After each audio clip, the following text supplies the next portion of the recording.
ಗಜೇಂದ್ರಗಡ ಪಟ್ಟಣದಿಂದ ಸಮುದಾಯ ಅಭಿವೃದ್ಧಿಗೆ ಮಹತ್ವದ ಸುದ್ದಿ.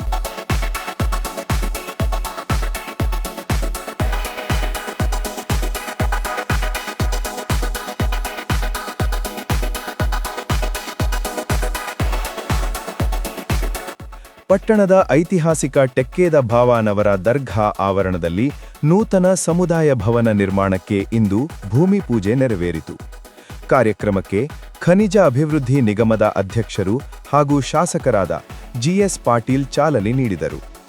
ಹಜರತ್ ಸೈಯದ್ ನಿಜಾಮುದ್ದೀನ್ ಶಾ ಅಶ್ರಫಿ ಟೆಕ್ಕೇದ ಭಾವಾನವರವರು ಸಾನ್ನಿಧ್ಯ ವಹಿಸಿ ಭವನ ನಿರ್ಮಾಣ ಯಶಸ್ವಿಯಾಗಲಿ ಎಂದು ಪ್ರಾರ್ಥಿಸಿದರು. ಶಾಸಕ ಜಿಎಸ್ ಪಾಟೀಲ್ ಮಾತನಾಡಿ, ಜನರ ಸೌಲಭ್ಯಕ್ಕಾಗಿ ಅಗತ್ಯ ಮೂಲಸೌಕರ್ಯ ಕಲ್ಪಿಸುವುದು ನಮ್ಮ ಆದ್ಯತೆ ಎಂದು ತಿಳಿಸಿದರು. ಈ ಭವನವು ಧಾರ್ಮಿಕ ಕಾರ್ಯಕ್ರಮಗಳು, ಸಾಮಾಜಿಕ ಸಭೆಗಳು ಹಾಗೂ ಸಾರ್ವಜನಿಕ ಉಪಯೋಗಕ್ಕೆ ನೆರವಾಗಲಿದೆ.